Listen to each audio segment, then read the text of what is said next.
Olá, sejam todos bem-vindos. Eu sou o professor Wesley Barbosa e no vídeo de hoje nós vamos falar sobre os conceitos de microlinguística e macrolinguística. Conceitos estes que eu tenho mencionado constantemente aqui no canal ao longo dos meus vídeos e me dei conta de que não esclareci ainda do que se trata cada um deles e por isso mesmo a menção constante a estes conceitos pode ocasionar alguma dúvida por parte do público que acompanha este canal. Então, trata-se de um tema importante também, até para você entender um pouco de como que a linguística se volta para o seu objeto de estudo. Não deixa de ser uma discussão interessante para nós trazermos aqui para o canal. Então o vídeo vai estar bem bacana, eu já convido você a curtir, comentar, se possível compartilhar o vídeo para que outras pessoas tenham acesso e, claro, se você ainda não é inscrito no canal e se os conteúdos aqui trabalhados te interessam, inscreva-se e ative o sininho das notificações para que você seja informado dos futuros vídeos. Então bora lá! Quando nós falamos em microlinguística e macrolinguística, nós não estamos falando em correntes teóricas da linguística ou em áreas da linguística. É uma forma de didatizar a compreensão da linguística pensando no modo como ela enxerga o seu objeto de estudo, que é a língua. Dependendo do enfoque, a estrutura da língua vai ser o grande fim daquela análise ou a estrutura da língua vai ser o ponto de partida, muitas vezes, para aquela análise que o linguista vai fazer. Então, esse objetivo é que está ligado a uma divisão, repito, muito mais didática, né, para compreender esse olhar, esse enfoque da ciência linguística, do que necessariamente a duas grandes correntes de estudo ou algo do tipo. Na verdade, essa divisão vai inclusive fazer com que nós coloquemos correntes, aí sim, da linguística, enfoques teóricos dentro de cada um desses grandes grupos, a microlinguística e a macrolinguística.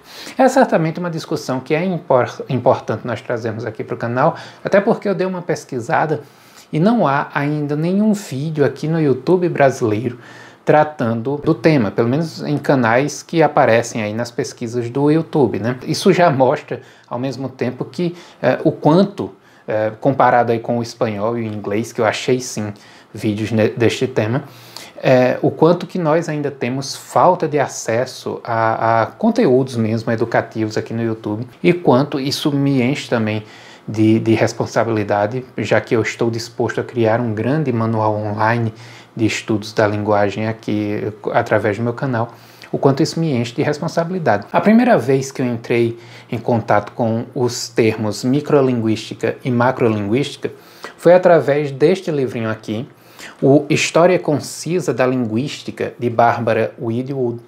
Um livro excelente, tá? Eu já cheguei a indicar aqui no canal. Entrando em contato com este conceito, eu pude perceber, ela faz aqui, a autora, uma figura, né? Meu livro está todo riscado, ela faz uma figura que ajuda você a entender como que essas partes se relacionam. Compreender esse conceito logo ali no início do curso de letras foi muito importante para mim, para que eu sempre procurasse ver, quando estou diante de uma corrente de estudos linguísticos, quando estou diante de um pesquisador da linguística, né? Um autor que publicou seu livro filiado a um dos grandes campos de estudo da linguagem, para que eu possa analisar.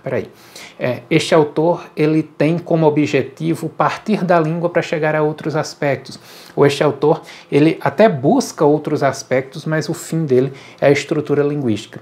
E compreendendo isso, eu pude muitas vezes compreender melhor aquelas obras que estava lendo. Dentro da microlinguística, nós temos aqueles estudos, aquelas abordagens da língua que têm como grande objetivo estudar a estrutura da língua, a própria estrutura, o funcionamento interno da língua. São estudos que têm objetivos intrínsecos, ou seja, voltam-se para a língua buscando aquilo que está dentro dela, dentro da organização de suas palavras, de suas sentenças, observando seus fonemas, a construção de palavras. A microlinguística também vai aparecer com o nome de núcleo duro da linguística, ou também os estudiosos podem se referir a esses estudos como estudos intrínsecos. As áreas da microlinguística são as seguintes: fonética, Fonética vai estudar a formação dos sons de uma língua, tá?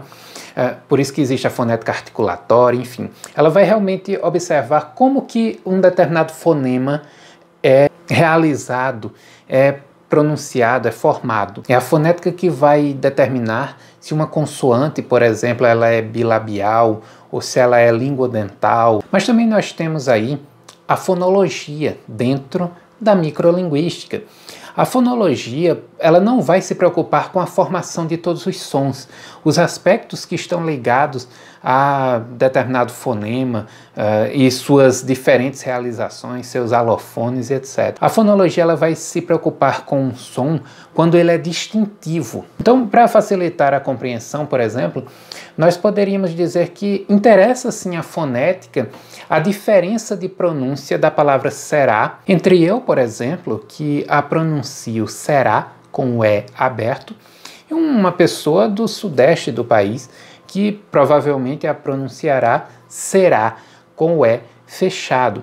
Esta diferença, esse alofone aí que causa essa diferença de pronúncia, é um interesse da fonética, mas não é um interesse da fonologia, porque ele não causa distinção, não é um traço distintivo. Já a fonologia se interessa sim pela diferença que vai ter entre o fonema E na palavra lema e o fonema I na palavra lima. Isso sim é um traço distintivo, porque vai alterar totalmente o signo linguístico do qual nós estamos falando. Saindo do campo do som, estão também dentro da microlinguística os estudos da palavra, ou seja, a morfologia, que vai estudar a formação das palavras, né, a estrutura interna das palavras, não mais dos sons.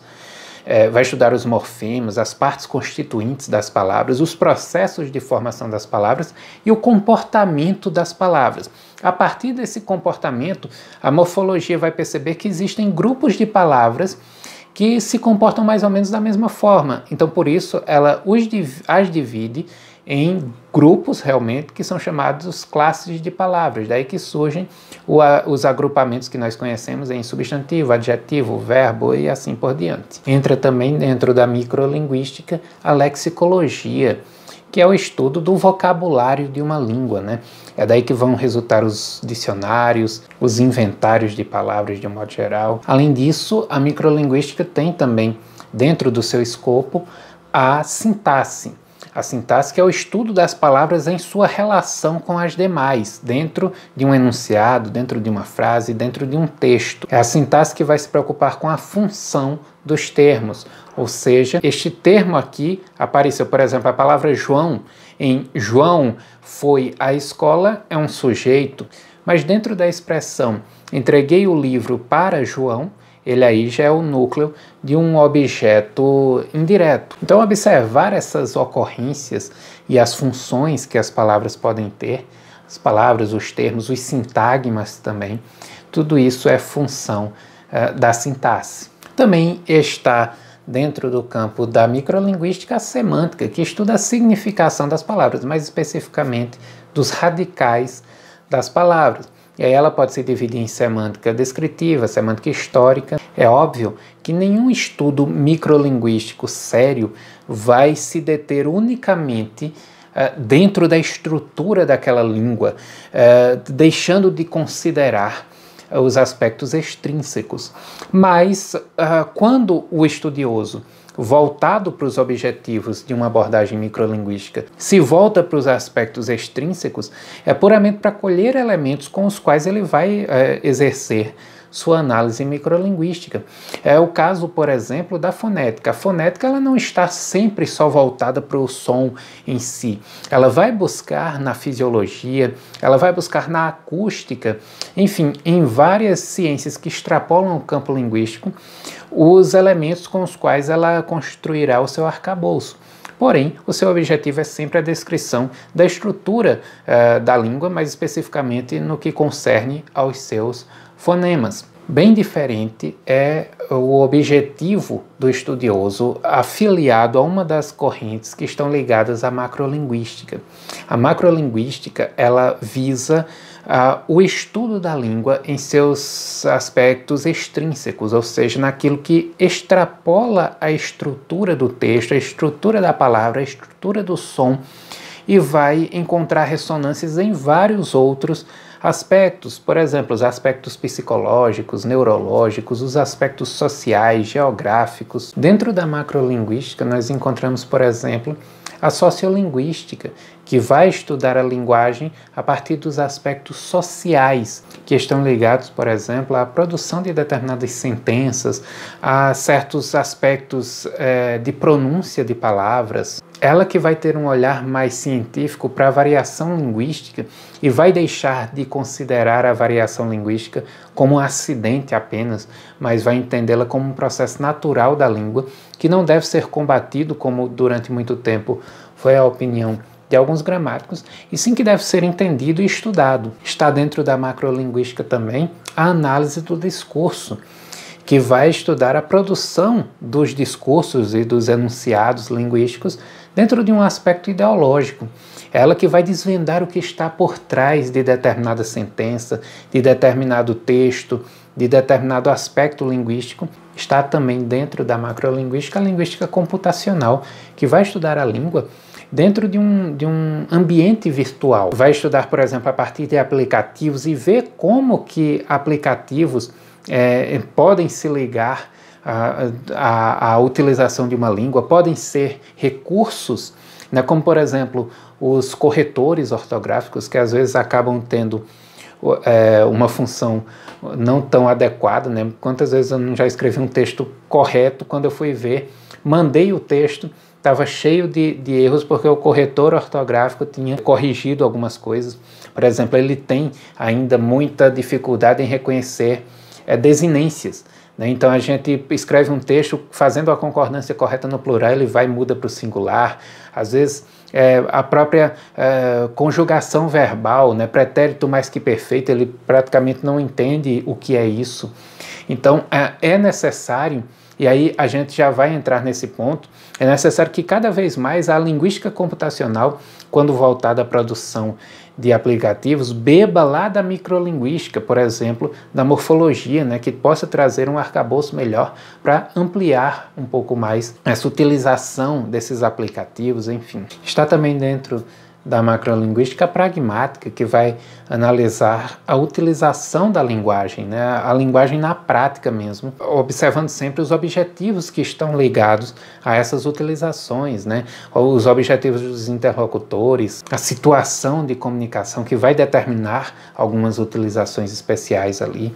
Enfim, existem outros vários campos, análise da conversação, neurolinguística, psicolinguística, linguística histórica, enfim, acabaria resultando num vídeo muito longo se nós fôssemos esmiuçar todas essas ocorrências que estão ligadas à macrolinguística. O que importa é percebermos que em todos estes casos, você percebe que a estrutura linguística em si não é o foco. Ela pode ser utilizada como ponto de partida, mas ela nunca é a finalidade. Então, por exemplo, a sociolinguística pode sim se voltar para essa diferença de pronúncia que eu tinha citado lá no momento anterior, entre o meu será e o será de um indivíduo do sudeste do país. Ela pode buscar entender essa variação e justificar essa variação de um ponto de vista científico, buscando aí construir todo um arcabouço teórico a respeito disso.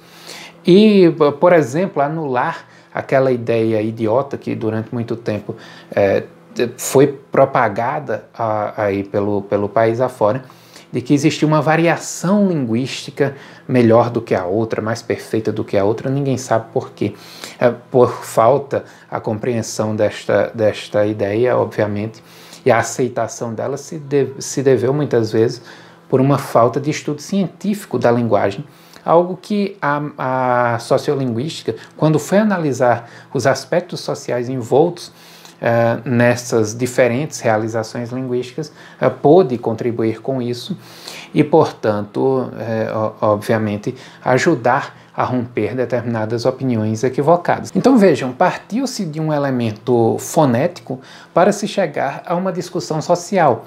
Então esse é sempre o grande objetivo. Compreender isso Ou seja, se a estrutura linguística é o fim, ou se a estrutura linguística é um meio para se chegar a determinada conclusão, é que é o grande cerne para você entender a diferença entre microlinguística e macrolinguística.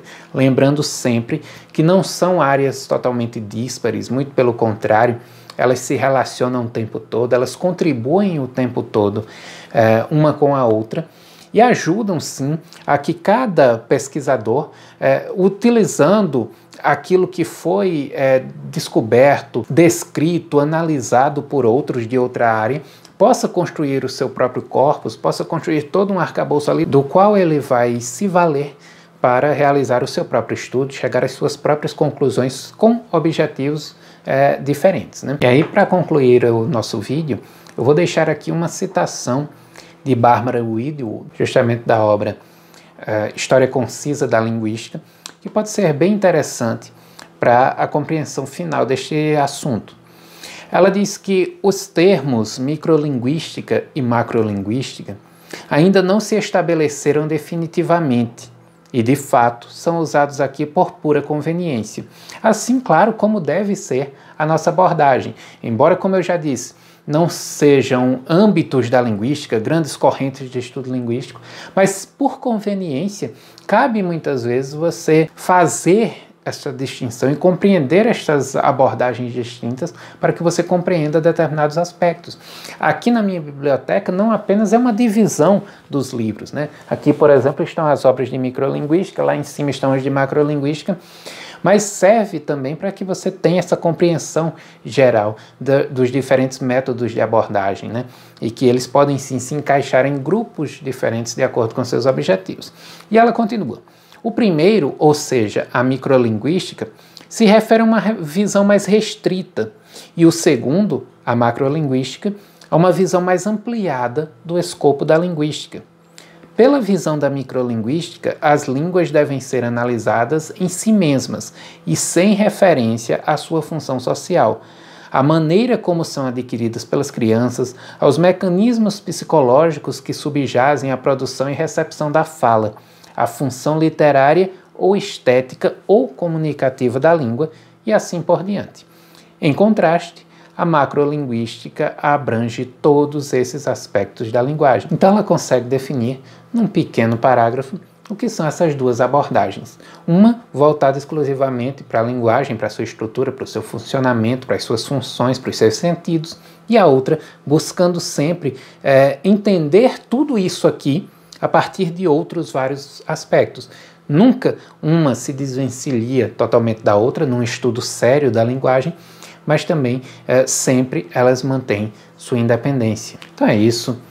Espero que vocês tenham gostado do vídeo, que tenha sido proveitoso e que fique aí, né, para que as futuras gerações de estudiosos da língua que possam encontrá-los aqui no canal e que possam, com isso, entender um pouco mais a respeito desta área tão ampla, tão vasta e tão instigante que são os estudos linguísticos. Se vocês gostaram, não deixem de comentar, não deixem de interagir com o vídeo, porque, como eu sempre digo, a participação de vocês é fundamental para enriquecer este canal.